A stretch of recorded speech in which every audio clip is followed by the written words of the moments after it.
ধর্ম আর বিজ্ঞানের মধ্যে কোনো তফাৎ আছে কি নাই আমার জানা নাই, কিন্তু একজন ধার্মিক ব্যক্তি আর একজন বিজ্ঞানীর মধ্যে আসমান জমিনের তফাৎ আছে।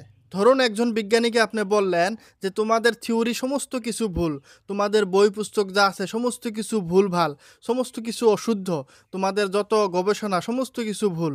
এই কথাটা শুনে হয়তো একটা বিজ্ঞানী মিসকি একটা হাসি দিবে। তারপর হয়তো আপনাকে বলতে পারে যে আমরা যা কিছু করি গবেষণা করে করি, এবং তুমি যদি চাও গবেষণা করে দেখতে পাও। এর থেকে বেশি কিছু বলবে না। আর যদি বলবে যে তোমার মানলে মানো, না মানলে নাই। কিন্তু সেম কথা যদি আপনি একটা ধার্মিক ব্যক্তিকে বলেন যে তোমাদের ধর্মগ্রন্থ সমস্ত কিছু ভুল, তোমাদের ধর্মটাই ভুল, তোমাদের যত ধর্ম পদ্ধতি আছে সমস্ত কিছু ভুলভাল, তখন হয়তো আপনি ওই জায়গা থেকে উঠে আসতে পারবেন না। আর যদিও আপনি উঠে আসতে পারেন, তারপরে পরে দেখবে যে সমস্ত ধার্মিক লোক এক হয়ে আপনার কাছে আইসা আপনাকে মারধর করা শুরু করছে। কিন্তু বিজ্ঞানীকে যে আপনি বললেন যে তোমাদের তথ্য ভুল, তোমাদের বই ভুল, তারা কিন্তু সমস্ত বিজ্ঞানী একজোট হয়ে আপনার উপরে আক্রমণ করবে না। এমনকি আপনার কথা পাত্তাও দিবে না। ঠিক আছে? এটাই হচ্ছে একজন বিজ্ঞানী এবং একজন ধার্মিকের মধ্যে পার্থক্য।